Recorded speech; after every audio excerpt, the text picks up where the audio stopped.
हरे कृष्णा।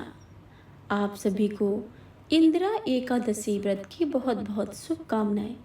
वर्ष 2024 28 सितंबर दिन शनिवार को इंदिरा एकादशी मनाई जा रही है। अश्विन माह के श्राद्ध पक्ष में आने वाली इस एकादशी को व्रत करने से पितृदोष दूर होता है तथा यह एकादशी पितरों को अधोगति से मुक्ति और मोक्ष दिलाने वाली मानी गई है। इंदिरा एकादशी व्रत की कथा। उससे पहले आप सुनेंगे गणेश भगवान की कथा, क्योंकि कोई भी शुभ कार्य करने से पहले सबसे पहले विघ्नहर्ता गणेश जी को याद करते हैं, उनकी वंदना करते हैं। तो सर्वप्रथम आप सभी सुनेंगे गणेश भगवान की कथा।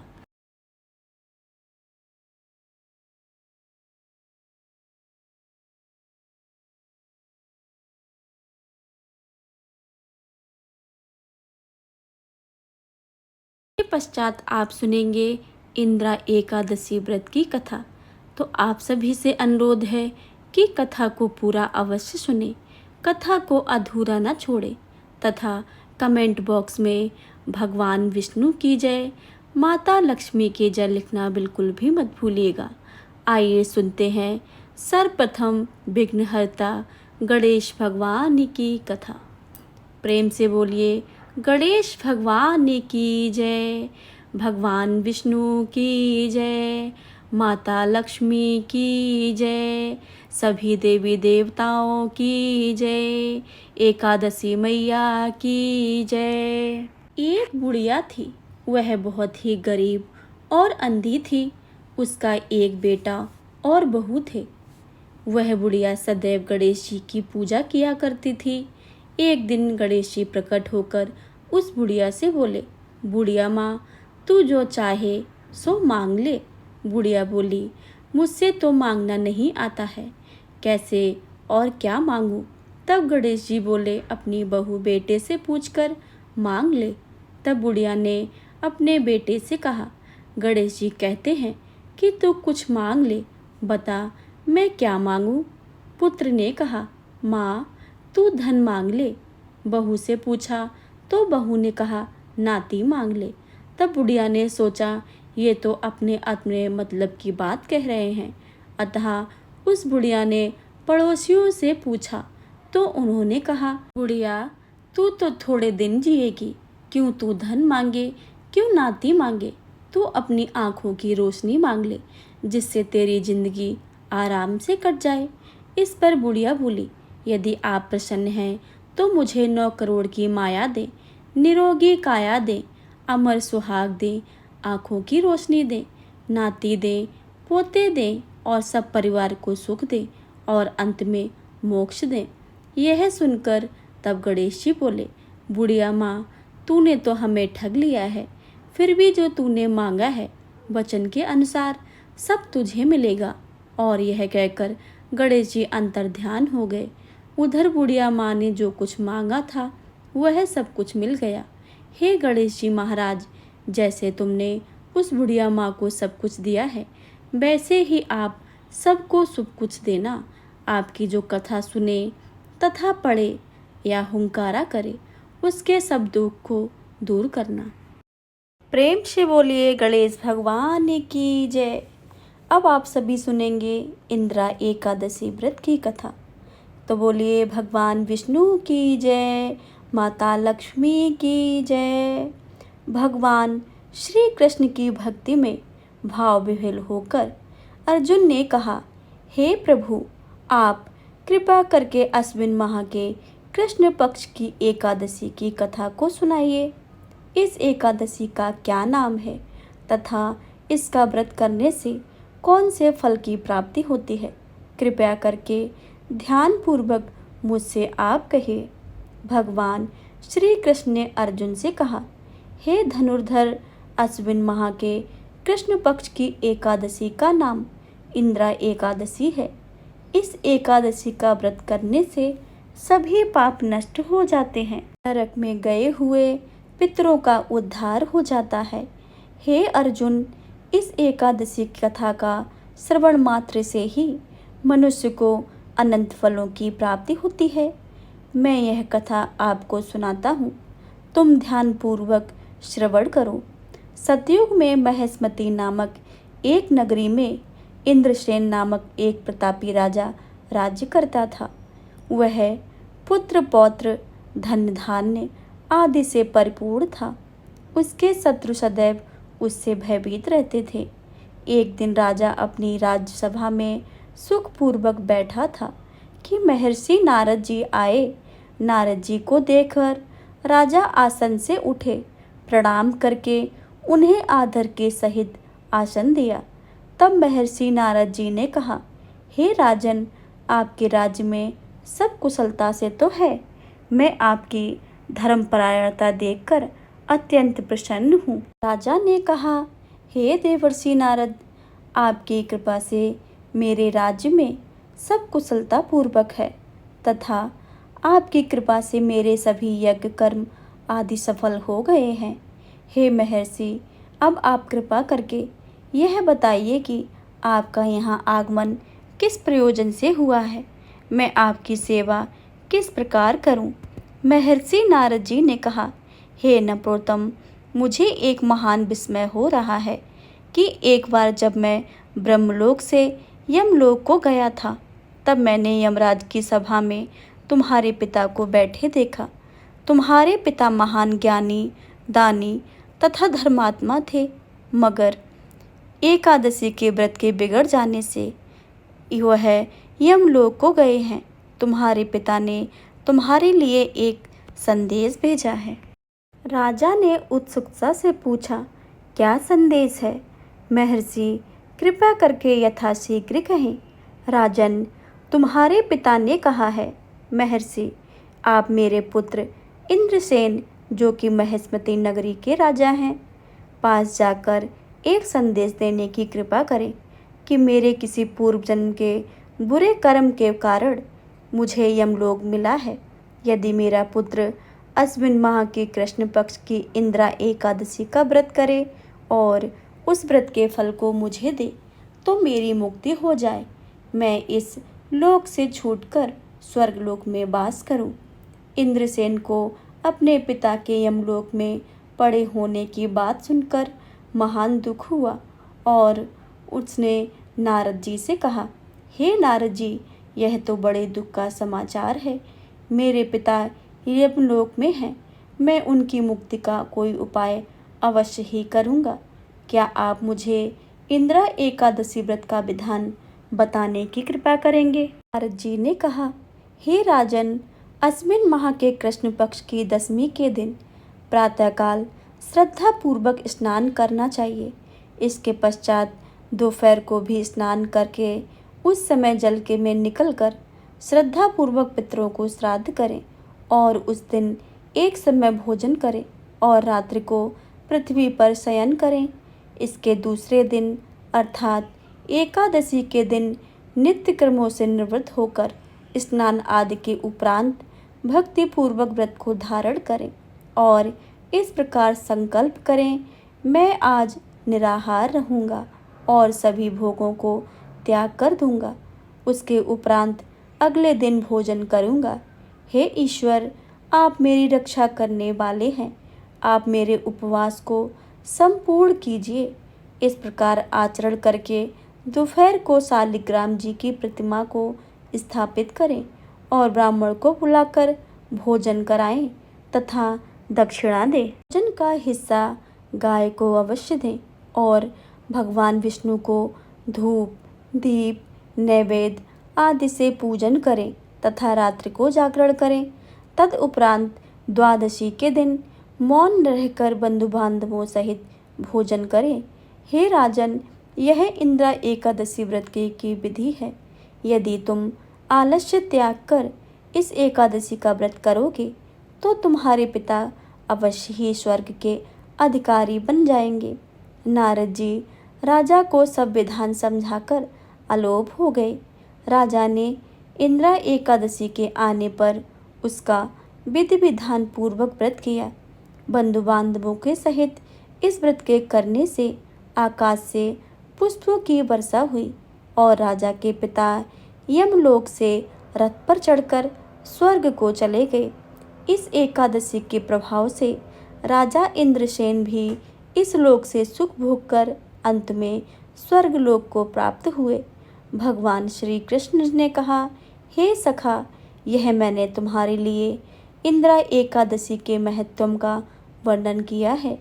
इस कथा के पढ़ने से, सुनने मात्र से भी सभी पापों का शमन हो जाता है और अंत में मनुष्य स्वर्गलोक का अधिकारी बनता है। प्रेम से बोले श्री हरि विष्णु की जय। यह थी इंदिरा एकादशी की कथा। अब आप सभी सुनेंगे परम भक्त सदना कसाई की कथा। बहुत समय पहले की बात है। एक कसाई जात के सदना नाम के एक भक्त हुए थे। बचपन से ही इनको भगवान के नाम और हरि कीर्तन में बहुत रुचि थी। भगवान का नाम तो इनकी जीभ पर हर समय रहता था। ये जाति से कसाई थे, फिर भी दयावान बहुत थे। इनका हृदय दया से भरपूर था। जीव वध तो इनसे देखा नहीं जाता था। जीव वध देखकर बहुत दुखी हो जाते थे, इसलिए वे स्वयं पशु वध कभी नहीं करते थे। आजीविका के लिए कोई उपाय न होने से दूसरों के यहाँ मांस लाकर बेचा करते थे। इस काम से भी इनका मन नहीं लगता था, पर मन मारकर जात व्यवसाय होने के कारण करते थे। सदा नाम जब भगवान के गुणगान और लीलामय पुरुषोत्तम के चिंतन में लगे रहते थे। सदना का मन श्री हरि के चरणों में रम गया था। रात दिन वे केवल श्री हरि करते रहते थे। भगवान अपने भक्त से कभी दूर नहीं रह सकते हैं। भक्त को जैसे उनके बिना चैन नहीं है, वैसे ही उन्हें भी भक्त के बिना चैन नहीं आता। सदना कसाई के घर में भगवान सालिग्राम रूप में विराजमान थे। सदना को इसका पता नहीं था। वे तो सालिग्राम को पत्थर का एक बाट समझते थे और उनसे मांस तौला करते थे। एक दिन एक साधु सदना कसाई की दुकान के सामने से जा रहे थे। दृष्टि पड़ते ही वे सालिग्राम जी को पहचान गए। मांस विक्रेता कसाई के यहाँ अपवित्र स्थल में सालिग्राम जी को देखकर साधु को बड़ा ही कलेश हुआ। सदना से मांगकर वे सालिग्राम को ले गए। सदना ने भी प्रसन्नता पूर्वक साधु को अपना यह चमकीला बाट दे दिया। साधु बाबा कुटिया पर पहुँचे। उन्होंने विधि पूर्वक सालिग्राम जी की पूजा की, परंतु भगवान को ना तो पदार्थों की अपेक्षा है, ना ही मंत्र या विधि की। वे तो प्रेम के भूखे हैं, प्रेम से रीझते हैं। रात में उन साधु को स्वप्न में भगवान ने कहा, तुम मुझे यहाँ क्यों ले आए हो? मुझे तो अपने भक्त सदना के घर में ही बड़ा ही सुख मिलता था। जब वह मांस तौलने के लिए मुझे उठाता था, तब उसके शीतल स्पर्श से मुझे अत्यंत आनंद मिलता था। मुझे उसके तराजू में झूले बिना नींद नहीं आती है। जब वह मेरा नाम लेकर कीर्तन करता था, नाचने लगता था, तब आनंद के मारे मेरा रोम रोम पुलकित हो जाता था। तुम मुझे वहीं पहुंचा दो। मुझे सदना के बिना एक क्षण चैन नहीं पड़ता है। साधु महाराज जगे। उन्होंने सालिग्राम जी को उठाया और सदना के घर जाकर उसे दे दिया। साथ ही उसको भगवत कृपा के महत्व को भी बता आए। सदना को जब पता लगा कि उन्होंने यह बट रखा तो भगवान सालिग्राम हैं, तब उन्हें बड़ा पश्चाताप हुआ। वे मन ही मन कहने लगे, देखो मैं कितना बड़ा पापी हूँ। मैंने भगवान का निरादर पूर्वक अपवित्र मांस के तराजू का बाट बनाकर रखा है। प्रभु आप मुझे क्षमा करो। अब सदना को अपने व्यवसाय से घृणा हो गई। सदना कसाई सालिग्राम जी को लेकर पुरुषोत्तम क्षेत्र श्री जगन्नाथपुरी चल पड़े। मार्ग में संध्या समय सदन जी का एक गांव में एक गृहस्थ के घर पे ठहरे। उस घर में स्त्री पुरुष दो ही व्यक्ति थे। स्त्री का आचरण अच्छा नहीं था। वह अपने घर ठहरे हुए स्वस्थ सुंदर सबल पुरुष पर मोहित हो गई। आधी रात के समय सदनाथ जी के पास आकर वह अनेक प्रकार की अशिष्ट चेष्टाएं करने लगी। सदनाथ जी तो भगवान के परम भक्त थे। उन पर काम का कोई चेष्टा सफल ना हुई। सदनाथ जी उठकर हाथ जोड़कर बोले, तुम मेरी माता हो, अपने बच्चे की परीक्षा मत लो। माँ, मुझे आप आशीर्वाद दो। भगवान के सच्चे परम भक्त परवस्ती माता को देखते हैं। स्त्री का मोहक रूप उनको भ्रम में नहीं डालता है। बेहड्डी मांस, चमड़ा, मलमूत्र, थूक पीप की पुतली को सुंदर मानने की मूर्खता नहीं कर सकते हैं, परंतु जो काम के वश हो जाते हैं उसकी बुद्धि मारी जाती है। वह ना सोच समझ पाता है और ना ही कुछ देख पाता है। वह निर्लज्ज और निर्दयी हो जाता है। उस कामातुर स्त्री ने समझा कि मेरे पति के भय से ही यह मेरी बात नहीं मानता है। वह गई और तलवार लेकर सोते हुए अपने पति का सिर उसने काट दिया। कामांध कौन सा पाप नहीं कर सकता है। अब वह कहने लगी, प्यारे, अब डरो मत, मैंने अपने खूसट पति का सिर काट डाला है। हमारे सुख का कंटक को हमने दूर कर दिया है। अब मुझे तुम स्वीकार कर लो। सदना भय से कांप उठा। स्त्री ने अनुनय विनय करके सब कुछ देख लिया। उसकी प्रार्थना स्वीकार नहीं हो सकती। तब द्वार पर आकर छाती पीट पीट कर रोने लगी। लोग उनका रुदन सुनकर एकत्रित हो गए। उसने कहा, इस यात्री ने मेरे पति को मार डाला है और मेरे साथ बलात्कार कर रहा है। लोगों ने सदना को खूब भला बुरा कहा। कुछ ने मारा भी, पर सदना ने कोई सफाई नहीं दी। मामला न्यायाधीश के पास गया। सदना ने तो अपने प्रभु की लीला देखते हुए अंत तक चुप ही बना रहा। अपराध सिद्ध हो गया। न्यायाधीश की आज्ञा से उनके दोनों हाथ कटवा दिए गए। सदना के हाथ कट गए। रुधिर की धारा चलने लगी। उन्होंने इसे अपने प्रभु की इच्छा ही मानी। उनके मन में भगवान के प्रति तनिक भी रोष नहीं आया। भगवान के सच्चे भक्त इस प्रकार ने अपराध कष्ट पाने पर भी अपने स्वामी की दया ही मानते हैं। भगवान का कीर्तन करते हुए सदना जगन्नाथपुरी चल पड़ा। उधर पुरी में प्रभु ने पुजारी को स्वप्न में आदेश दिया, मेरा भक्त सदना मेरे पास आ रहा है। उसके हाथ कट गए हैं। पालकी लेकर जाओ और उसे आदर पूर्वक लेकर आओ। पुजारी पालकी लेकर गए और आग्रह पूर्वक सदना को उसमें बैठाकर ले आए। सदना ने जैसे ही जगन्नाथ जी को दंडवत करके कीर्तन के लिए भुजाएं उठाई, उनके दोनों हाथ पूर्ववत ठीक हो गए। प्रभु की कृपा से हाथ ठीक तो हुए, पर मन में शंका बनी रही कि वे कटे क्यों। भगवान ने राज्य में कोई निरपराध रहित को दंड पाता नहीं। रात में स्वप्न में भगवान ने सदना जी को बताया, तुम पूर्व जन्म में काशी के सदाचारी विद्वान ब्राह्मण थे। एक दिन एक गाय कसाई के घेरे से भागी जाती थी। तुमने उसे पुकारा। तुमने कसाई को जानते हुए भी गाय के गले में दोनों हाथ डालकर उसे भागने से रोक लिया। वही गाय वह स्त्री थी और कसाई उसका पति था। पूर्व जन्म का बदला लेने के लिए उसने उसका गला काटा।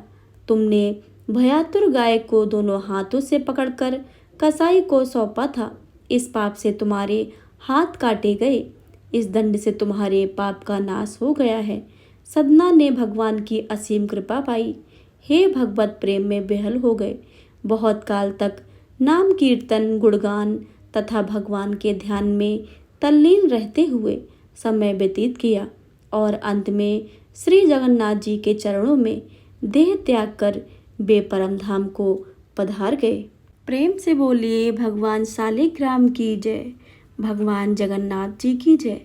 अब आप सुनेंगे श्राद्ध पक्ष में सुनी जाने वाली कथा, दो भाइयों की कथा। पुराणों के अनुसार जोगे तथा भोगे दो भाई थे। जोगे धनी था और भोगे निर्धन था। दोनों में अत्यंत प्रेम था। जोगे की पत्नी को धन का घमंड था, लेकिन भोगे की पत्नी सरल हृदय की थी।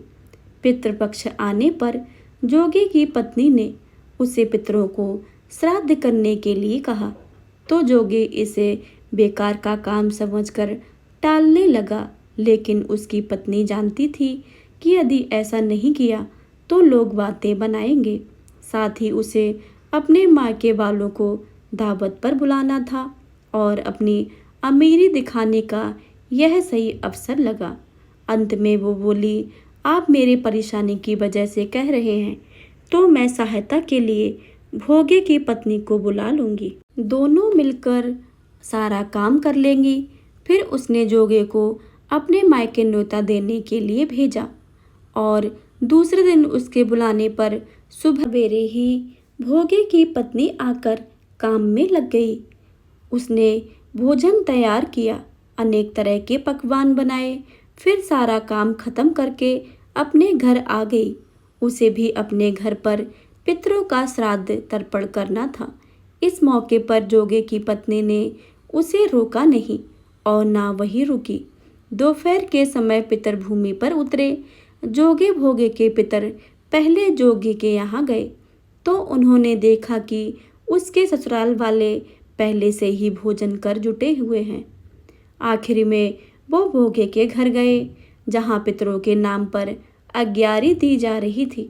पितरों ने अग्यारी की राख चाटी और भूखे ही नदी के तट पर पहुंच गए। थोड़ी देर में ही सभी पितर एकत्रित हुए और उन्होंने अपने अपने यहाँ के श्राद्धों की काफ़ी तारीफ करने लगे। जोगे भोगे के पितरों ने अपनी आपबीती कही। फिर वो सोचने लगे, यदि भोगे समर्थ होता तो उन्हें भूखा नहीं रहना पड़ता, लेकिन भोगे के घर में तो 2 वक्त की रोटी भी खाने को नहीं थी। यही सब सोचकर उन्हें भोगे पर दया आ गई। अचानक वो खुशी से चिल्लाने लगे कि भोगे के घर धन हो जाए, भोगे भी धनवान हो जाए। शाम हो गई थी और भोगे के बच्चे भी भूखे थे। उन्होंने अपनी माँ से कहा, माँ हमें भूख लग रही है। तब उसे टालने के लिए भोगे की पत्नी ने कहा, जाओ आंगन में हौदी औंधी रखी है, जाओ उसे खोल लो और जो भी मिले बांट कर खा लेना। बच्चे वहाँ जाते हैं तो देखते हैं कि हौदी मोहरों से भरी पड़ी है। वे दौड़कर माँ के पास पहुँचे और सारी बातें बताईं। आंगन में जब भोगे की पत्नी ने यह सब कुछ देखा तो वह हैरान हो गई। इस तरह भोगे की धनवान हो गया। धन पाकर वह कभी घमंडी नहीं हुआ।